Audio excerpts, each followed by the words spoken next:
کہ قادسیہ کی جنگ کے لیے عمر بن خطاب رضی اللہ تعالی عنہ خود جو ہے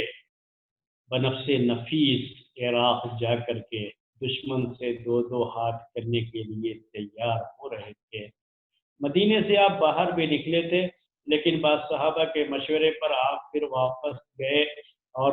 آپ نے سعد بن ابی وقاص رضی اللہ تعالی عنہ کو وہاں کمانڈر بنا کر کے بھیجا آپ نے، اور سعد بن ابی وقاص رضی اللہ تعالی عنہ یہ وہاں سے چلے تو زرود نامی جگہ پہ انہوں نے قیام کیا، وہاں چند دن ٹھہرے رہے۔ ان کے ساتھ جو مدینے سے فوج آئی تھی جو 4 یا 6 ہزار فوج تھی، اس کے علاوہ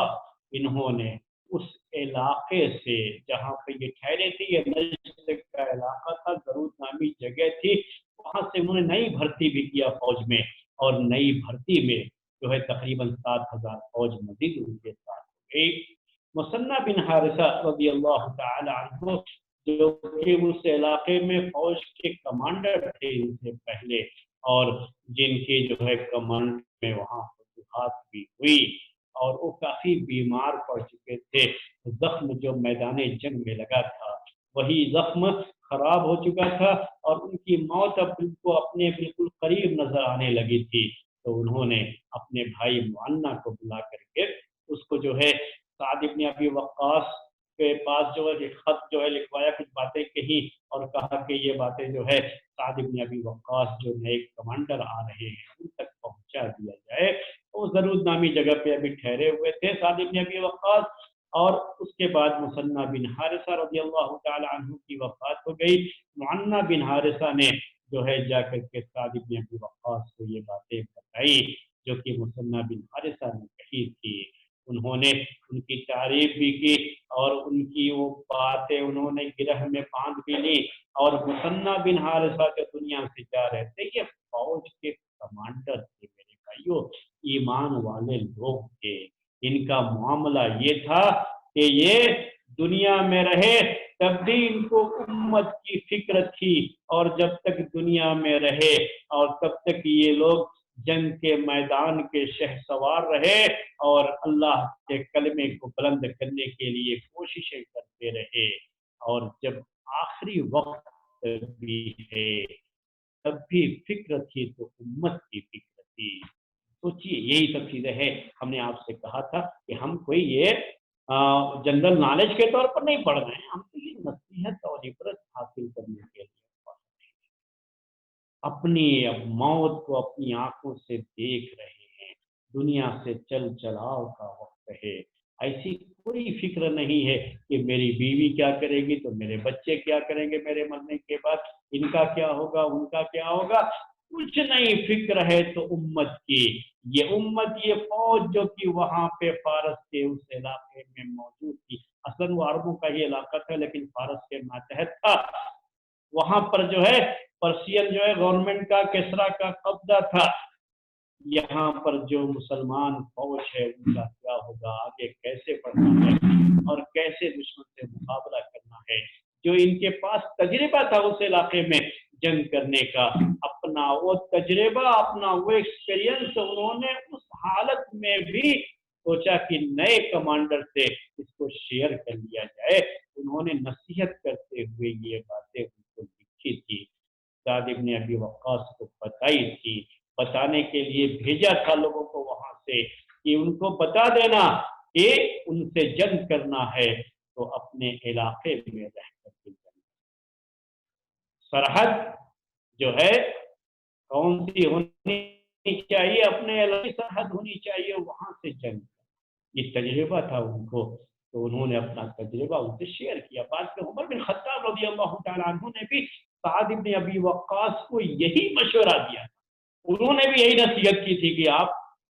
بہت اندر نہیں جائیں گے، اپنے علاقے میں رہ کر کے دشمن کے آنے کا انتظار کریں گے اور ان کے ساتھ جنگ کریں گے۔ یہ مثنہ بن حارثہ ہے، دنیا سے چل چلاؤ کا وقت ہے، تب بھی فکر کس کی ہے، امت کی فکر ہے، اپنی کرسی کی فکر نہیں ہے، اپنی کمانڈری اور اپنے گھر والوں کی فکر نہیں ہے، اپنے جو ہے جائیداد، اپنی جائیداد کی تقسیم کی فکر نہیں ہے، بلکہ فکر ہے صرف اور صرف امت کی فکر ہے، اس کلمے کی فکر ہے جس کلمے کی دعوت لے کر کے اٹھے ہیں، اور اسی کلمے کو دنیا میں بلند کرنے کے لیے، کلمہ لا الہ الا اللہ کو بلند کرنے کے لیے جو اٹھے ہیں، اسی کلمے کی فکر ہے، یہ ہے نصیحت۔ اس کے بعد جو ہے ان کا انتقال ہو جاتا ہے کہ جو بیوی تھی ان کو بھی لے جانے کے لیے کہا تھا کہ عدت گزرنے کے بعد، ان کا ایک اشارہ تھا کہ عدت گزرنے کے بعد سعد بن ابی وقاص جو ہے ان سے شادی کر لیں گے، تو اس سے جو ان کی بیوی بھی جو ہے اس علاقے کے بارے میں اچھی طرح سے جانتی تھی، تو ایک طرح سے یوں سمجھیے کہ سعد بن ابی وقاص کو اپنے گھر میں بھی اس طرح کا مشورہ دینے والا کوئی فرد مل جائے گا، ان کی اپنی بیوی ان کو وہاں کے حالات سے آگاہ کرتی ہیں اور ان کو بتاتی ہیں۔ اس کے بعد جو ہے سعد بن ابی وقاص ضرود نامی اس جگہ سے ان کو آگے جانے کے لیے عمر بن خطاب رضی اللہ تعالی عنہ نے خط لکھا پھر کہ اب آپ یہاں سے آگے بڑھیے، ضرود نامی جگہ پہ ٹھہرے ہوئے تھے، وہاں سے ان کو آگے بڑھنے کے لیے کہا، اور برابر خط و کتابت کا یہ سلسلہ میرے بھائیوں چلتا رہتا تھا، اور برابر عمر رضی اللہ تعالی عنہ ان کو جو ہے نصیحت کرتے رہتے تھے۔ وہاں سے جب آگے چلنے کے لیے کہا تو بہت ہی لمبا جو ہے خط ان کے نام سے بھیجا تھا، اور بڑی نصیحتیں کی تھی اس کے اندر۔ اس میں وہ نصیحتیں کچھ نہ کچھ میں پہلے بھی آپ کو جو ہے ذکر کر چکا ہوں۔ عمر رضی اللہ تعالی عنہ بار بار جو سعد بن ابی وقاص رضی اللہ تعالی عنہ کو نصیحت کرتے رہے، وصیت کرتے رہے۔ اس کے بعد یہ بھی جو ہے عمر بن خطاب رضی اللہ تعالی عنہ نے یہاں ایک اور جو ہے پوائنٹ آپ کے سامنے جو ہے میں واضح کر دوں کہ ابو بکر رضی اللہ تعالی عنہ اپنے دور میں، ان کے دور خلافت میں، اللہ کے رسول صلی اللہ علیہ وسلم کی وفات کے بعد جو ایک سلسلہ چلا تھا کہ بہت سارے لوگ مرتد ہو گئے تھے، یعنی اللہ کے رسول صلی اللہ علیہ وسلم کے زمانے میں اسلام تو قبول کر لیا تھا، لیکن آپ کی وفات کے بعد وہ اسلام سے پھر گئے، مرتد ہو گئے، اور ان کے بارے میں باتیں میں آپ کو سامنے بیان کر چکا ہوں خلافت ابو بکر صدیق کو بیان کرنے کے وقت میں، کہ ردت کا جو ایک آندھی چل پڑی تھی، اٹھ گئی تھی امت میں، اور ابو بکر رضی اللہ تعالی عنہ نے اللہ پر توکل کرتے ہوئے کیسے اس کا مقابلہ کیا اور آخرکار ارتداد کے اس فتنے کو ختم کیا تھا۔ تو اس موقع پر ابو بکر صدیق رضی اللہ تعالی عنہ نے یہ طے کیا تھا کہ جو مرتد ہو گئے تھے ان میں سے کسی کو فوج میں بھرتی نہیں کیا، یعنی دشمن سے مقابلے کے لیے ان میں سے کسی کو فوج میں نہ لیا۔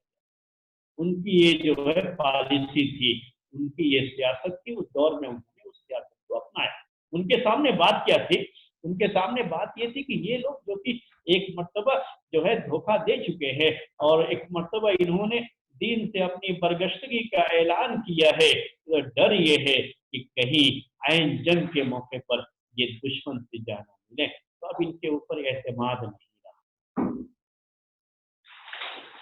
تو ابوبکر صدیق رضی اللہ تعالیٰ عنہ کے دور میں ارتداد کا یہ کتنا ابھی نیا نیا مسئلہ تھا یہ، تو انہوں نے اس طرح کی سخت قسم کی پالیسی اپنائی تھی ان مرتدین کے بارے میں، ان میں سے جنہوں نے ایمان پھر سے قبول کر لیا تھا، میں ان کے بارے میں بات کر رہا ہوں، ورنہ جو مرتد ہے وہ تو ختم ہی جو ہے، اس کا تو کوئی مسئلہ ہی نہیں، لیکن مرتدین میں سے بہت سے لوگ واپس آ گئے تھے پھر ایمان میں، تو ان کی بات کر رہے ہیں۔ لیکن عمر رضی اللہ تعالی عنہ نے اس موقع پر یہ بھی کہا کہ جو پہلے مرتد ہو چکے تھے اگر ان میں سے کوئی فوج میں بھرتی ہونا چاہے تو انہیں فوج میں بھرتی کیا جا سکتا ہے،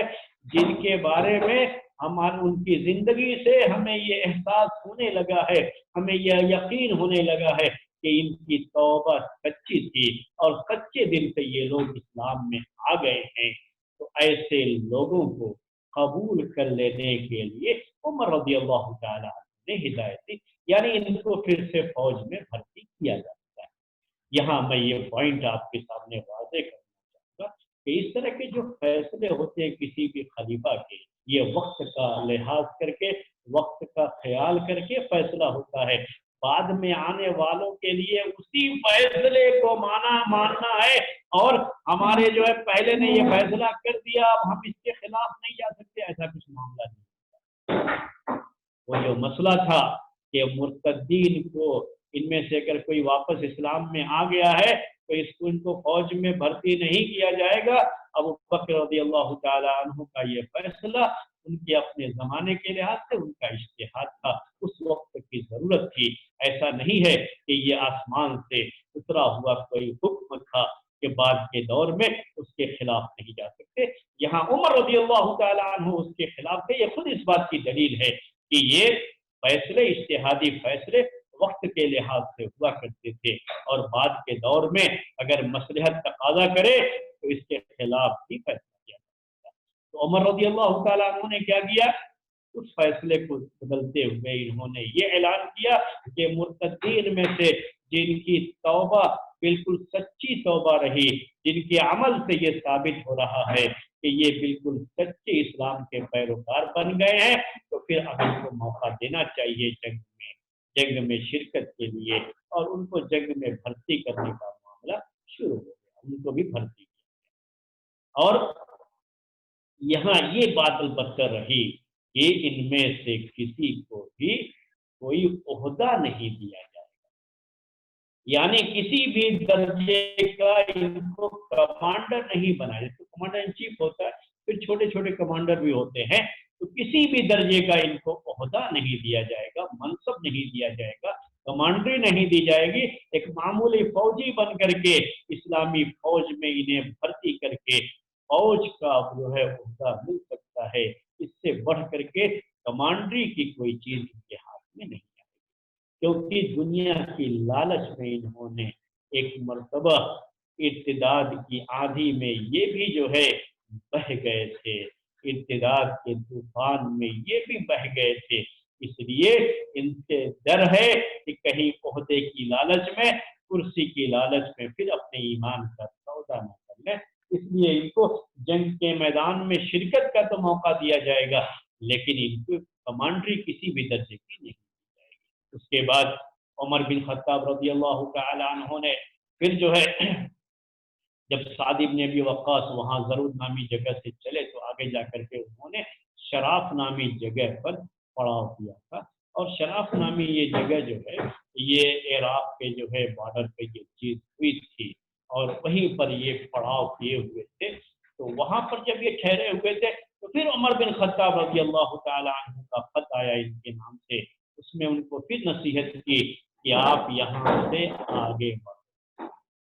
اب یہاں سے بھی آگے بڑھنا ہے، شراف نامی جگہ سے بھی آپ کو آگے بڑھنا ہے، اور اس کے بعد کہا کہ اللہ پر بھروسہ کر کے جو بھی جو ہے اللہ کی مدد کی امید کرتے ہوئے جو بھی فوج تمہارے پاس ہے اس کو لے کر کے آپ دشمن کی طرف آگے بڑھو، جن کی تعداد تم سے بہت زیادہ اور جن کی تیاری جنگ کے لیے تم سے کہیں زیادہ ہے، لیکن اس کے باوجود بھی تم اپنی اس فوج کو لے کر کے، جو فوج ہمارے پاس ہے اس فوج کو لے کر کے تم آگے کی طرف بڑھو، اللہ پر توکل کرتے ہوئے۔ عمر رضی اللہ تعالیٰ عنہ نے ان کو یہ بھی نصیحت کی تھی، کہتے کہ آپ جب آگے بڑھ رہے ہیں تو اس کی پوری کوشش کیجیے کہ آپ اپنے آدمیوں کو آگے بڑھ کر کے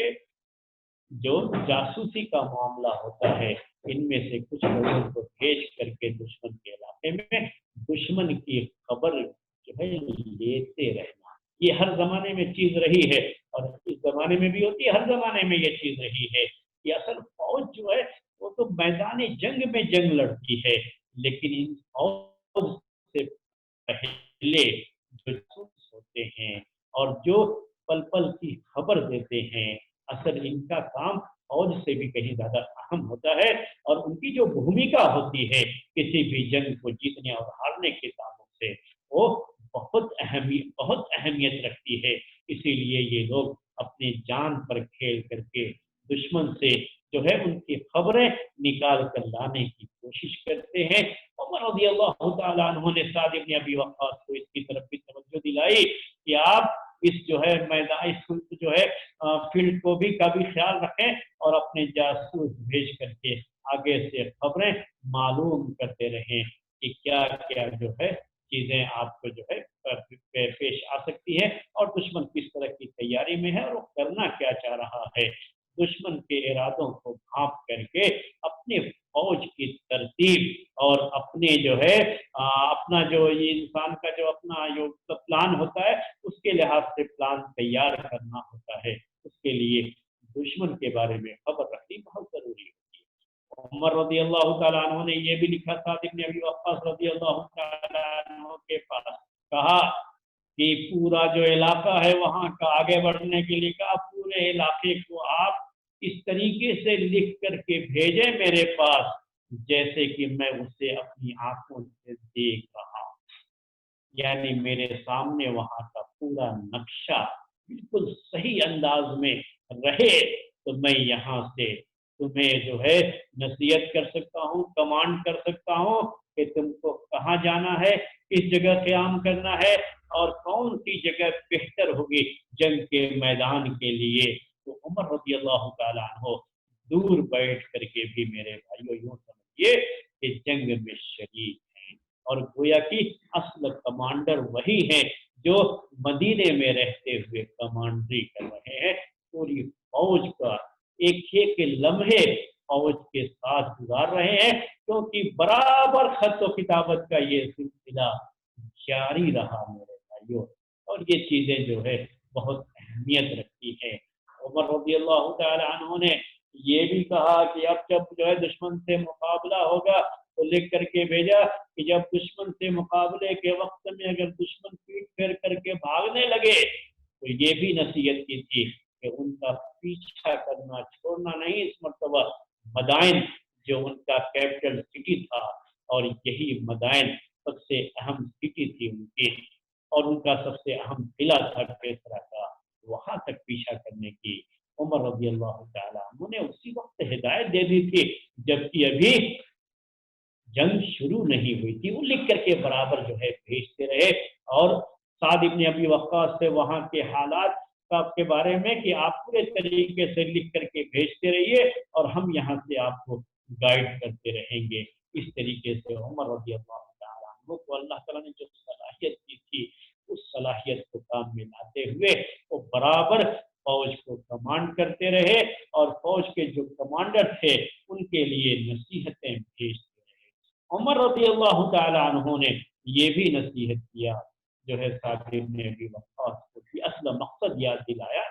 کہ ہمارا اصل مقصد تو نہ جنگ ہے اور نہ ہی اصل مقصد یہ ہے کہ اللہ کے بندوں کو ستانا ہے، یہ ہمارا اصل مقصد تو ہے نہیں۔ ہمارا اصل مقصد یہ ہے کہ اللہ کا کلمہ بلند ہو جائے، اللہ کے دین کی طرف لوگوں کو دعوت دینا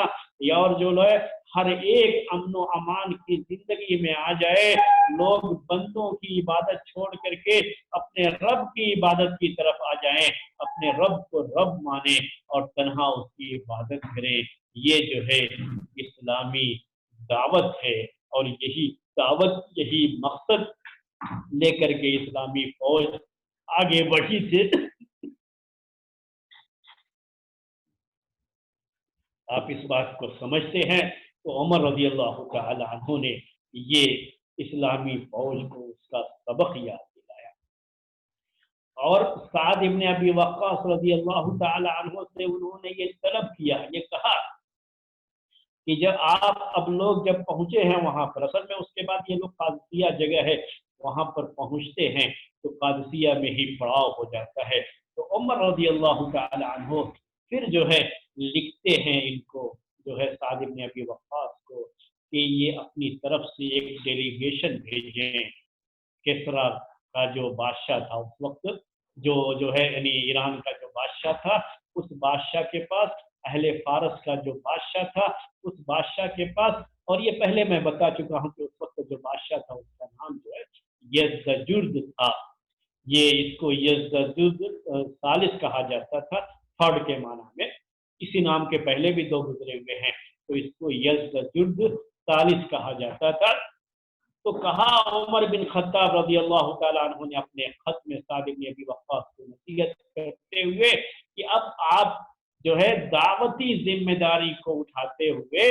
پہلے اپنے پاس سے ایک ڈیلیگیشن بھیجیے، اور یہ ڈیلیگیشن کہاں جانا چاہیے؟ کسریٰ کے دربار میں جانا چاہیے۔ مدائن یہ ان کا پائے تخت تھا، یہ ان کا کیپٹل سٹی تھا۔ کہا کہ وہاں پہلے اپنا ایک ڈیلیگیشن بھیجو، یعنی دعات کی ایک جماعت بھیجو، داعیوں کی ایک جماعت بھیجو۔ تو تقریباً 14 آدمیوں پر مشتمل ایک جماعت جو ہے بھیجی۔ سعد بن ابی وقاص نے دعوت کا یہ کام انجام دینے کے لیے جن لوگوں کو اس کے لیے اختیار کیا گیا ان میں سے نعمان بن مقرن ہیں، بسر بن ابی رحمۃ جوہنی ہے، حملہ بن جویش کنانی ہے، اور حنظلہ بن ربیع تمیمی ہے، فراق بن حیان اجلی ہیں، اور عدی بن سہیل ہیں، اور جو ہے مغیرہ بن زرارہ جو ہے یہ ہیں، اور اسی طریقے سے عطارد بن حاجز تمیمی ہیں، اشعث بن قیس کندی ہیں، حارث بن حسان زہلی ہیں، عاصم بن عمرو تمیمی ہیں، اور عمرو بن معدی کریم زبیدی ہیں، اور مغیرہ بن شعبہ ہیں، اور معنہ بن حارثہ جو کہ مثنى بن حارثہ کے بھائی تھے۔ یہ 14 آدمیوں پر مشتمل دعات کا ایک ڈیلیگیشن، ان کا ایک وفد سعد بن ابی وقاص نے باقاعدہ کسریٰ کے دربار میں بھیجا،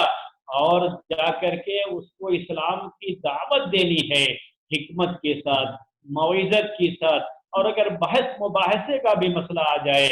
تو اچھے انداز میں بحث مباحثہ کرنا ہے۔ یہ سب نصیحت کر کے بھیج دیا ڈیلیگیشن۔ مقصد یہ ہے کہ اگر یہ لوگ ایمان قبول کر لیتے ہیں تو یہ سب سے اچھی بات ہے، اور یہی ہمارا مقصود ہے، اور یہی ہونا بھی چاہیے۔ تو ان کو بھیج دیا جو ہر لحاظ سے دعوت کے لیے بہت مناسب لوگ تھے، انہی کو بھیج دیا۔ ان میں سے بعض لوگ ایسے بھی تھے جن کو فارسی زبان آتی تھی، یعنی ڈیلیگیشن میں ان لوگوں کا انتخاب کیا گیا تھا۔ ایک تو زبان کا مسئلہ آئے گا، تو زبان ان کی فارسی ہے تو فارسی زبان جاننے والے کچھ لوگوں کا ہونا چاہیے اس میں، ایک تو فارسی زبان جاننے والوں کا انتخاب کیا، اور اس میں اسی طرح سے جو اپنے ڈگری ڈول کے لحاظ سے اس کے لیے مناسب تھے ان کا بھی اختیار کیا، اختیار عمل میں آیا، اور جو اپنی بات کو بہتر انداز میں پیش کر سکتے تھے ان کا انتخاب بھی کیا گیا۔ اور جب یہ لوگ پہنچے کسریٰ کے اس دربار میں، اور نعمان ابن مقرن یہ ان کے جو ہے اس وقت سمجھ لیجیے کہ ان کے امیر ہیں، اور ان کی قیادت میں، ان کی جو ہے لیڈرشپ میں یہ جو ہے ڈیلیگیشن پہنچ گیا مدائن، اور وہاں جو ہے کسریٰ جو ہے فارس کا بادشاہ یزدجرد اس کے سامنے جو ہے انہیں پیش کر دیا گیا۔ تب کسریٰ نے ان کے ساتھ، یعنی یزدجرد نے ان کے ساتھ جو بات چیت کی ہے، وہ چونکہ فارسی زبان کا تھا، ان میں سے زیادہ لوگ عربی زبان جاننے والے تھے، بعض فارسی زبان جاننے والوں کو بھی بھیجا گیا تھا، لیکن اپنے جو ہے مترجم یعنی ٹرانسلیٹر جو کہ جو ہے یزدجرد کے دربار میں موجود تھا، اس کے واسطے سے بات چیت شروع ہوئی۔ تو اس نے پہلا سوال یہی کیا کہ ما جاء بكم ودعاكم الى غزونا والغلو ببلادنا من اجل ان تشاغلنا عنكم، کیا استرعتم علینا، کہ تم کو کون سی چیز یہاں ہم سے جنگ کرنے پر آمادہ کی ہے اور تم کو یہاں کھینچ کر کے لے آئیے۔ یہ پہلی بات تھی۔ اس کہا کہ تم ہمارے جو ہے علاقے میں گھس کے چلے آئے، وہاں مدینے سے مکے سے کہاں چلے آئے، ہمارے علاقے میں چلے آئے، تم کو ایسی جرأت کیسے ہو گئی؟ کیا تم کو اتنی جرأت اس لیے ہو گئی کہ ہم لوگ اپنے ہی مسائل میں الجھ گئے تھے؟ اس سے پہلے میں یہ ذکر کر چکا ہوں، تاریخ میں یہ بیان کر چکا ہوں آپ کے سامنے کہ جب یہ جو ہے مسلم فوج اس علاقے میں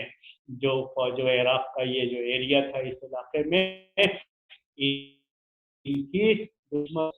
کسریٰ کی فوج سے مدبھیڑ ہوتی تھی، مقابلہ ہوتا تھا، تو ایک جو ہے جنگ میں جو کہ جسر کا واقعہ اس میں پل کا مسئلہ ہوا تھا، اور وہاں پہ مسلمان جنگ ہار گئے تھے۔